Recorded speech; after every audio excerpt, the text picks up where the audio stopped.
저희들은 대부분 이민자들입니다. 여러분 아마 과거를 돌아보시면은 이민 초기에 참 어려웠던 시간을 기억하실 것입니다. 삶의 환경 때문에 그랬죠. 대부분 한국에서는 지금 미국에서 우리가 일하는 것만큼 일을 하신 분이 거의 없을 거라 생각을 합니다. 그리고 처음에 직업을 선택하실 때 이 전공을 살리시는 경우도 있었지만 이제 그러지 못하신 경우가 굉장히 대부분이었다는 생각을 합니다. 하루에 직장을 이 투잡이나 뛰는 2군데, 심지어는 3군데 뛰면서 좀 정신없이 또 거기에다가 아이들까지 키우면서 참 어떻게 살았나 하는 그런 시절이 있었습니다. 근데 사실은 더 어려웠던 것은 열심히 수고하면 반드시 대가를 얻는다 하는 생각 때문에 열심히 뛰었던 그런 시절이 있었던가 하면 시간이 지나면서 소위 아메리칸 드림이 사라지기 시작을 했어요. 그래서 미국에 사는 것이 이런 것인가, 그래서 미국에 사는 것, 아메리칸 드림이 한 여름밤의 꿈처럼 여겨졌던 그런 시간이 있었습니다. 그래서 한때 역이민이 유행을 했었죠. 한국이 잘 살게 되고 또 여러 가지 복지 면에서 좋아지게 되니까 내가 왜 여기서 살아? 한국으로 돌아가야지 라고 하면서 수많은 분들이 다시 돌아가셨습니다. 이 한 2년 전의 통계인데 미국에 지금 이민 오신 분들이 한 해에 600명이었다는 그런 말이 있습니다. 그것도 다 대도시로 갑니다. 이제는 이 미국이 그렇게 파퓰러한 그런 곳이 아닙니다. 오늘 본문 배경이 바로 그러한 것입니다. 여기 1절에 보면 이런 말씀이 있어요. 여호와께서 시온의 포로를 돌려보내실 때에는 우리가 마치 꿈을 꾸는 것 같았습니다. 여러분 꿈꾸는 것 같다 하는 걸 아십니까? 너무너무 좋아서 바벨론의 포로 생활이 얼마나 지긋지긋했어요. 길었어요. 그리고 매일매일 마음속에 정말 한시도 놓치지 않았던 이 고향으로 돌아오는 현실을 맞았습니다. 그러니까 악몽과 같은 시절이 다 끝난 것이죠. 당연히 그 마음의 상태는 막 부풀어 있지 않았겠습니까? 참 자유를 빼앗겼다가 자유를 얻은 그 기쁨, 그뿐만 아니라 이제 미래에 대한 기대. 우리가 미국 땅에 제일 처음에 오면서 미국에 살면 나는 이런 거 하겠다, 나는 이렇게 살고 싶다라고 생각을 했던 그런 때를 생각하시면 되겠습니다. 근데 현실이 무엇입니까? 이 포로로 있다가 다시 돌아온 이스라엘 백성들의 현실이 굉장히 생각과 같지를 않았습니다. 앞이 캄캄했던 것입니다. 여기서 먹고 살아야 하는데 그것이 젖과 꿀이 흐르는 땅이라고 이야기했던 것이 참 무색할 정도로 글쎄 잡초들이 자랐습니다. 경작되질 않았던 것이죠. 여우들이 막 집을 짓고 사는 그런 곳이 됐습니다. 함부로 어디에 나가서 어떻게 무엇을 시작할까에 대해서 생각할 수도 없는 굉장히 난감한 처지가 됐습니다. 씨를 뿌려야 하는데 씨를 뿌릴 수가 없었습니다. 그럼 어떻게 됩니까? 이 현실을 보면서 낙심하게 되죠. 당연히 그렇죠. 소망을 잃게 되는 것입니다. 이게 소망이 없구나. 낙심하게 되었습니다.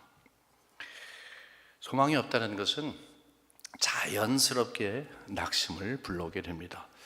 근데 이런 환경 가운데에서 하나님께서 포로로 돌아와서 꿈에 부풀었다가 마치 막 팽팽했던 이 풍선이 바람이 쭉 빠진 것 같이 그 소망이 쫙 빠지고 절망으로 대신 채워진 이스라엘 백성들에게 오늘 말씀을 주십니다. 우리도 살아가면서 개인 일이든 아니면 공적인 일이든 막 대단한 기대를 했었지만 결국 이게 뭐야, 일장 춘몽으로 끝나는구나, 결국은 이렇게 되는구나 라는 상황을 맞을 때가 있습니다. 소망한 가운데 정말 꿈을 가지고 최선을 다해서 막 앞에 큰 산이 있어도 불도저로 막 밀고 간다든지 아니면 정말로 밤을 새워서라도 최선을 다해서 목적을 향해서 가든지, 어떤 것이든지 내용과 상황은 다르겠지만 여러분들께서 그것이 삶의 문제든지 자녀를 키우는 것이든지 비즈니스라든지 아니면 심지어는 신앙의 면에서 큰 꿈을 가지고 출발을 했지만 이제 시간이 지나가면서 상황이 그렇게 되질 못할 때 절망하게 되는 경우가 많습니다. 결국 그것이 우리의 기도의 제목이죠. 그런 것이 한두 가지가 아닙니다. 만일에 그런 경우를 우리가 맡고 있다든지 아니면 앞으로 맡게 될 때에 오늘 본문 말씀을 통해서 우리가 큰 힘을 얻을 수가 있습니다. 이 말씀은 5절과 6절 말씀인데 매우 상식적인 말씀입니다. 이 비유와 같은 말씀인데 5절에 보면 이런 말씀이 있어요. 눈물을 흘리며 씨를 뿌리는 자는 기쁨으로 거두리로다. 요 하나만으로도 사실은 이해가 됩니다. 그렇죠? 눈물을 흘리면서 씨를 뿌려라. 그러면 결과가 좋을 거다. 기쁨으로 거두리로다. 그런데 6절을 보게 되면은 그것을 부연 설명을 합니다. 반복하는 것입니다. 울며 씨를 뿌리러 나가는 자는 반드시 기쁨으로 그 곡식단을 가지고 돌아오리로다. 사실은 같은 내용인데 반복합니다. 성경에 보게 되면 아브라함아, 모세야 이런 식으로 이제 사람을 두 번 부른다든지 아니면 어떤 특정한 동사를 아니면 특정 명사를 대상을 두 번 이야기할 때에는 굉장히 강조가 되는 것입니다. 근데 여기서는 내용이 강조가 되는 거예요. 하나님께서 급하게 그리고 분명하게 하실 말씀이 있다는 거예요. 분명히 희망을 가지고 이 포로의 땅을 다 정리하고 약속의 땅에 왔는데 절망 가운데 있는 자들에게 마음을 확 쏟아 부으시는 것이죠. 내 말 잘 들어라. 내가 할 말이 있다. 상황을 보지 마라. 내 말을 잘 들어라. 이것이 살 길이다 라고 하면서 하나님께서 그들에게 말씀하고 있는 것입니다. 두 가지의 중요한 적용 포인트를 중심으로 간단하게 말씀을 드리겠습니다. 첫째는 현재 눈물을 흘리는 것을 두려워하지 말라는 것입니다. 눈물을 흘릴 때는 흘리라고 하는 것입니다. 여기 5절 보면 눈물을 흘리며 씨를 뿌리는 자는 기쁨으로 거두리로다. 우리 모두는 다 기쁨으로 거두길 원하는데 만일에 정말 진정으로 기쁨으로 거두길 원하면 눈물을 흘려도 된다 이런 말을 하고 있습니다. 보통 눈물은 슬픔이나 괴로움이나 이런 것을 이야기하죠. 하지만 여기서 눈물은 그런 것을 이야기하는 것이 아닙니다. 눈물은 여러 가지 종류의 눈물이 있어요. 너무 좋아도 눈물이 있고 감격해도 눈물이 있고 슬퍼도 눈물이 있는 거예요. 근데 어떤 종류의 눈물을 흘리고 있느냐는 것입니다. 여기에서 이야기하는 눈물은 수고의 눈물을 말합니다. 씨를 뿌리면서 흘리는 눈물은 다른 눈물과 다릅니다. 왜냐하면 이것은 스스로 선택한 것이기 때문입니다. 눈물을 흘릴 정도로 고통스러운 거예요. 농부들이 눈물을 흘리면서 씨앗을 뿌리고 밭을 일구고 글쎄 가라지를 뽑고 라고 했을 때 그 눈물을 흘렸다는 그것은요 최선을 다했다는 것입니다. 여러분 누구나 다 쉬운 것을 선택하고 싶습니다. 우리 모두는 다 쉬운 것이 다 좋은 거예요. 쉬운 것을 선택하는 것을 경제적이라고 이야기를 합니다. 왜냐하면 작은 힘으로 큰 결과를 내는 것을 가장 효과적인 삶이다, 효과적인 방법이다 이야기를 하기 때문에 그래요. 하지만 씨를 뿌리는 것은 그렇게 할 수 없다는 거예요. 씨를 뿌리는 것은 땅은 굉장히 솔직하다 하는 것입니다. 수고한 만큼 열매가 보장이 된다는 것입니다. 작은 힘으로 큰 결과, 물론 방법은 있겠습니다만은 그것은 제한적인 것입니다. 눈물을 흘릴 정도로 스스로 고통을 선택해서 잠을 못 자고 아무리 비가 오고 아무리 해가 나도 모든 것을 이기면서 나가서 열심히 일하는 농부의 모습을 그릴 수가 있는 것입니다. 이 한국은 한탕주의가 이전부터 있었습니다. 고질병이요. 힘을 얻고 사람을 사귀고 높은 자리에 올라가고 어떤 명성을 얻고 하는 모든 것들은 결국은 힘들이지 않고 내가 원하는 것을 갖길 원하는 거예요. 또 많은 것을 갖기를 원하는 거예요. 굉장히 고약한 심보죠. 그런 것이 반드시 경제적인 것만은 아닙니다. 모든 자신이 원하는 욕심의 이 뿌리 가운데에는 결국은 한탕주의가 있습니다. 한탕주의는 눈물을 흘리지 않고 눈물을 흘리며 씨를 뿌리는 사람의 결과만큼 얻으려고 하는 것입니다. 왜 그런지 아세요? 그것은 본능입니다. 본능이에요. 누구든지 다 쉽게 살기를 원하고 누구든지 다 많은 것을 갖기를 원해요. 누가 어떤 바보가 어렵게 살고 적은 것을 얻겠습니까? 우리의 본능은 그렇지를 않습니다. 그런데 누가 시켜서 그 일을, 다시 말해서 눈물을 흘리며 씨를 뿌리는 그 수고를 누가 시켜서 할 수 없어서 하게 되면 그 눈물은 노동의 눈물입니다. 그 노동은 할 수 없어서 하기 때문에 속상해서 흘리는 눈물입니다. 그러나 자원하는 마음을 가지고 정말 내가 이 일을 하지 않으면 안 된다는 생각을 하게 되면 그것은 성숙한 자의 눈물인 것입니다. 뉴저지 제가 목회할 때 홍수가 난 적이 있어요. 근데 어떤 성도님 댁에 좀 파져 있는 곳이기 때문에 물이 가득 찼어요. 지하실을 꽉 찼고 1층도 한 반 정도 됐어요. 이 도시가 이 물이 차는 거 가끔 TV에서만 봤는데 어떻게 이런 일이 생길까 망연자실했습니다. 문제는 물이 빠진 뒤더라고요. 그 모든 것을 물을 뺀 다음에 정리를 하는데 그 고약한 냄새가 나고 쓰레기도 있고 습기를 채우고 아무리 닦아도 닦아지지 않고 이거 뭐 살긴 살아야 되는데 어떻게 할 수 없고 뭐 어떻게 하겠습니까? 거기서는 어떻게 하지? 어떤 방법으로 하지? 여러분 그런 거 없어요. 하나라도 끄집어내고 하나라도 닦는 거예요. 그냥 일하는 것입니다. 다른 길은 없습니다. 빨리 치우는 것입니다. 막 냄새가 나고 쾌쾌하고 내가 좋아했던 그 물건들이 상해있고 슬프죠. 아프죠. 그러나 그것을 최선을 다해서 빨리 실행에 옮겨야 하는 것입니다.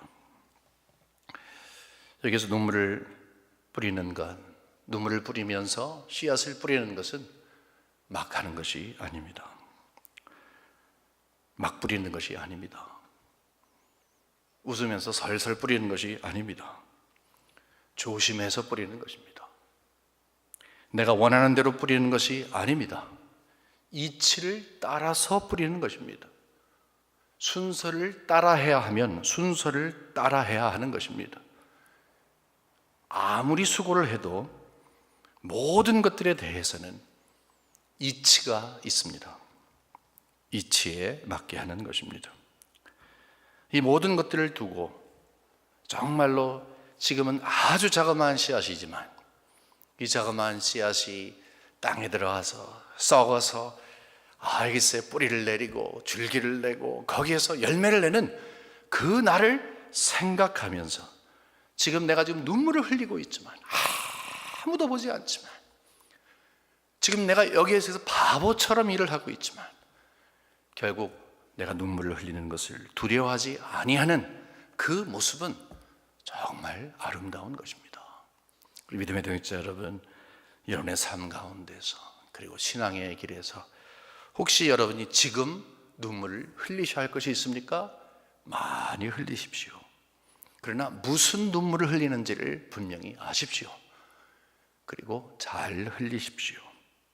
한탕주의도 아니고 본능을 따라가는 것도 아니고 이치를 어긋나는 것도 아니고 빠른 것을 선택하는 것도 아니고 분명히 자연의 순리가 있으므로 그 날을 기다리는 것처럼 넉넉한 마음을 가지고 눈물을 많이 흘리되 보람 있는 눈물을 많이 흘리시는 하나님의 일꾼들 되시기를 주님의 이름으로 간절히 축원합니다. 두 번째는요, 앞으로 웃을 날과 울 날을 동시에 마음에 품으십시오. 앞으로 웃을 날과 또 울 날을 동시에 마음에 품으십시오. 여러분, 씨앗을 뿌리면서 농부가 무슨 기대를 하겠습니까? 분명히 기대를 할 거 아니겠습니까? 열매이죠, 열매. 그래서 눈물을 흘리며 씨를 뿌리는 자는 기쁨으로 거두리로다. 뭘 거둬요? 열매를 걷는 것입니다. 그러니까 씨가 열매가 되는 것입니다. 대단한 일이죠. 그러니까 생각 없이 씨를 뿌리는 사람은 없습니다. 근데 그것을 붙잡아 주는 거예요. 야, 생각 없이 씨 뿌리지 마라. 열매를 생각해서 지금 수고를 해라. 그냥 막 눈물만 흘리지 마라. 최선을 다하는 목적이 뭔 줄 분명히 알아라. 이 작은 것이 심어진다 할지라도 반드시 큰 것으로, 분명한 것으로 올 것이다 라고 생각해라. 그 말을 하고 있는 것입니다. 그것을 우리는 소망이라 이야기를 합니다. 소망은 기대입니다. 소망은 활력소입니다. 사람을 움직이게 하는 것입니다. 소망은 곧 생명입니다. 소망을 잃어버리면 모든 것을 다 잃어버립니다. 소망이 없는 인생은 죽은 시체와 같습니다. 소망이 없는 가정은 죽은 사람들의 모임과 같습니다. 여러분, 여기서 씨앗을 뿌린다고 얘기를 했는데 계속해서 이야기할 때 그것을 계속 한 번만 뿌리는 것이 아니라 계속 뿌리는 이라는 그런 의미로 있습니다. 지속적인 행동을 하라는 것입니다. 그러니까 씨앗을 한번 뿌렸으니까 되는 것이 아니라, 왜 눈물을 흘리겠습니까? 왔는데 새가 쫓아갈 수도 있고 그 다음날 비가 와서 쓸릴 수도 있고, 여기서 꼭 씨앗을 뿌리라는 의미는 뿌리는 것, 그 다음에 끝나는 것이 아니라 열매를 맺을 때까지의 모든 수고를 이야기하겠죠. 그런 의미에서 봤을 때 계속 뿌리는, 계속 눈물을 흘리는, 계속 땀을 흘리는 것을 이야기를 하고 있는 것입니다. 여러분, 간혹 우리는 아직 해보지도 않은 일을 이거 안 됩니다, 참 못합니다, 불가능합니다 라고 말할 수가 있어요. 지금 그 말을 하고 싶은 거예요. 여기에서 과거에 옛날에는 참 내가 돌아왔을 때는 정말로 꿈꾸는 것 같았었는데, 그때는 찬양이 찼었었는데, 그때는 여호와께서 큰 일을 행하셨었는데 라고 하면서 과거의 일로 이야기하는 거예요. 아니라는 것이죠. 안 됩니다, 소망이 없습니다, 이거 분명히 안 됩니다 라는 말을 왜 합니까? 생명이 없기 때문에 그런 거예요. 소망이 없기 때문에 그런 거예요. 기대감이 없기 때문에 그런 거예요. 그러므로 여기서 이야기하는 게 뭐냐면, 그래 맞아, 지금 앞에 잡초가 있고 지금 여우가 지금 이 집을 틀고 있고 여기에 좀 불가능해 보여도 이 상황을 넘는 눈을 가져라, 이 말을 하고 있는 거예요. 만일에 그렇다면 더 울어야 되지 않겠냐? 어떻게 돌짝밭에다가 씨앗을 심겠냐? 다른 농부들은 그냥 씨앗을 심을지 몰라도 너는 더 일찍 일어나서 나가서 돌을 건져서 버려라. 만일에 5시간 일을 했으면 10시간 일을 해라. 최선을 다해서 그것을 해라. 눈물을 흘려라. 그러나 결과는 보장이 된다, 이 말을 하고 있는 거예요. 아이고, 어떻게 되겠습니까? 우리는 간혹 우리도 모르게 이런 습관에 젖어 있습니다. 본인이 모르는 거예요. 생명이 없음을 모르는 거예요. 소망이 없음을 모르는 거예요. 움직이지 않는 것은 활력소가 없는 것입니다. 여러분, 성도의 소망은 스스로 만들어내는 것이 아닙니다. 어떻게 성도가 스스로 소망을 만들어내겠어요? 성도의 소망은 오직 하나님께 있어요. 여러분, 1절과 2절, 3절을 보면 굉장히 기가 찬 이야기가 있어요. 1절과 2절, 3절 제가 읽어드릴게요. 여호와께서 시온의 포로를 돌려보내실 때 우리는 꿈꾸는 것 같았도다. 처음에 이제 여기 포로로 잡혀갔다가 돌아와서 그 마음을 이야기하는 거예요. 정말 꿈꾸는 것 같았도다. 그때 우리 입에는 웃음이 가득하고 우리 혀에는 찬양이 찼었도다. 그때 문나라 가운데에서 말하기를 여호와께서 그들을 위하여 큰 일을 행하셨다 했도다. 우리는 막 웃었고 다른 사람들은 야, 이스라엘 백성들 봐, 하나님이 큰 일을 행하셨네 라고 이야기를 했었도다. 3절에 여호와께서 우리를 위하여 큰 일을 행하셨으니 우리는 기쁘도다. 여기에서 똑같은 것을 보고 똑같은 경험을 하고 그 경험이 어떻게 사람들에게 영향을 주는가 하는 것을 잘 설명하고 있습니다. 과거에는 그때는 소망이 부풀었었는데 지금은 아니네. 보니까 모든 것이 다 아니네. 생각과 같지 않네. 그때는 웃음이 가득 찼는데 이게 뭐야? 이제 절망과 한숨만 있네. 다른 나라 사람들이 칭찬을 하고 와 대단하다 했는데 지금은 조소하네. 이 생각을 할 때에 현실과 대조할 때 이게 뭐야? 라는 생각을 하는 거예요. 지금 아니잖아. 이게 뭐야? 이게 과연 뭐야? 이런 생각을 하는 거예요. 하지만 여기에서 눈물을 흘리며 씨를 뿌리는 자는 기쁨으로 거두리로다. 이 말씀을 제대로 들은 다음에 그의 생각이 바뀌어졌을 때에는 이런 생각을 하게 되는 거예요. 지금은 현실 가운데 힘들지만 하나님께서 과거에 하신 일을 보니까 그 하나님이 변하시는 하나님이 아니시거든요. 과거의 하나님이 지금의 하나님이시고 미래도 이끌어 가실 하나님이시거든요. 여러분, 포로에서 돌아온 것이 우연한 것이었습니까? 그것이 그냥 강 건너가는 것처럼 쉬운 것이었습니까? 나라들을 세워서 이 나라가 이 나라를 치고 저 나라가 저 나라를 치고 하나님께서 구약 성경에 보게 되면 이스라엘 백성들을 포로에서부터 자유하기 위해서 얼마나 큰 일을, 이 역사를 주관하시는 것을 보게 됩니다. 불가능한 가운데서 죽은 자를 살리는 것 같은 생명의 역사를 하신 분이 바로 하나님이시는 거예요. 과거에는 이런데 지금 아니잖아 라는 그 생각이 이제는 바뀌기 시작하는 거예요. 왜 그래요? 성도의 소망은 사람에게 있는 것이 아니라 하나님께 있다는 거예요. 그때 당시에 비해서 지금은 아무것도 아니잖아. 우리는 포로로 잡혀있던 사람들이었어. 자유가 없었어. 거기에는 소망이 없이 죽음 가운데 살아가고 있었어. 그때와 지금을 비교하면 지금은 정말 천국과 같은데 내가 지금 뭐를 하고 있지? 라는 생각을 하도록 자극을 하는 것입니다. 각성을 주는 것입니다. 그러면 과거에는 이끌어 가신 하나님은 지금은 쉬고 계시냐는 거예요. 과거 이스라엘 백성들을 그 어두운 장막 가운데서 팍 나오게 해서 포로로 있던 자들에게 자유를 주신 그 능력의 하나님이시라면 그 하나님을 기억하건대 우리는 그 일 때문에 큰 일로 인하여 마음의 기쁨을 갖는다. 이렇게 이야기를 하고 있는 것입니다. 여러분, 과거에 하나님께서 행하신 일들, 성경에 기록되어 있는 일들, 여러분의 삶 가운데 하나님께서 하신 일들, 여러분 그거 생각하면 어떤 생각 드세요? 디프레스 받으세요?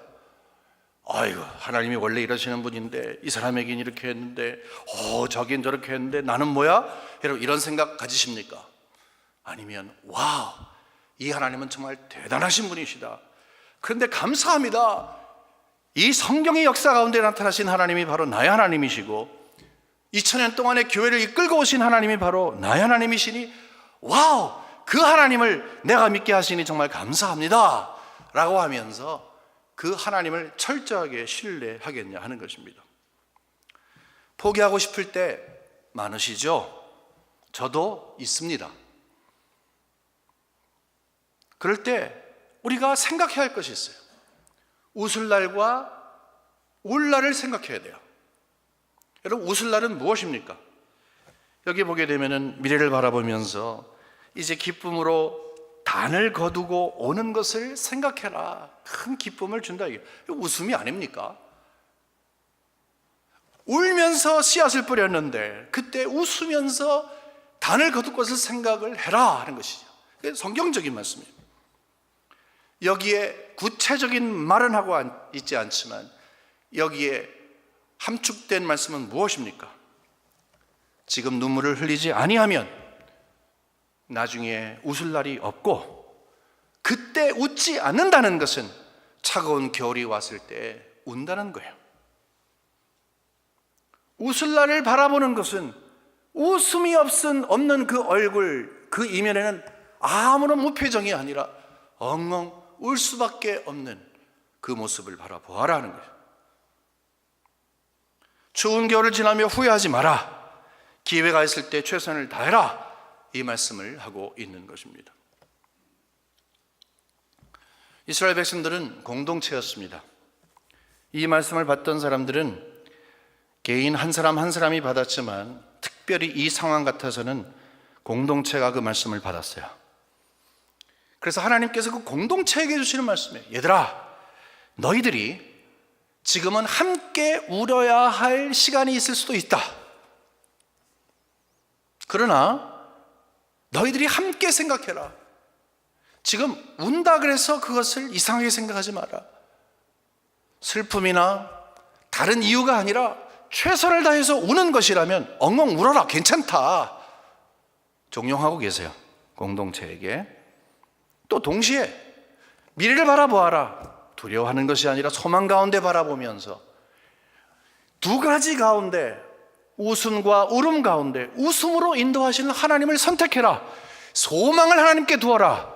이 말을 하고 있는 것입니다. 지금 이스라엘 공동체가 잠시는 함께 울고 있지만 언젠가 함께 웃을 날이 올 거라는 것을 말씀하고 있습니다. 그것은 여러분 개인과 여러분 가정과 우리 교회에도 적용이 될 것이라 생각을 합니다. 하나님은 살아계신 하나님이시고 그 하나님은 우리의 유일한 소망이 되십니다. 천지를 창조하시고 구원의 역사를 이뤄가시고 2000년의 교회 역사를 이끌어 오시면서 우리들에게 가르쳐 주시는 하나님에 대한 역사를 우리는 너무너무 깊이 알고 있어요. 그 놀라운 것은 그 하나님이 바로 여러분과 저의 하나님이에요. 하나님은 과거 하나님이 아니라 현재와 그리고 미래의 하나님이 되시기 위해서 우리에게 과거를 가르쳐 주십니다. 여러분 카톡 아시죠? 카톡 보면 가끔 좋은 글들이 있는데 어느 비가 오는 날 이런 카톡 하나를 받았습니다. 여러분과 나누고 마치겠습니다. 빗길 조심하세요. 비가 온다고 너무 우울해하진 마세요. 무지개가 당신을 기다립니다. 기도하겠습니다. 살아계신 하나님 아버지,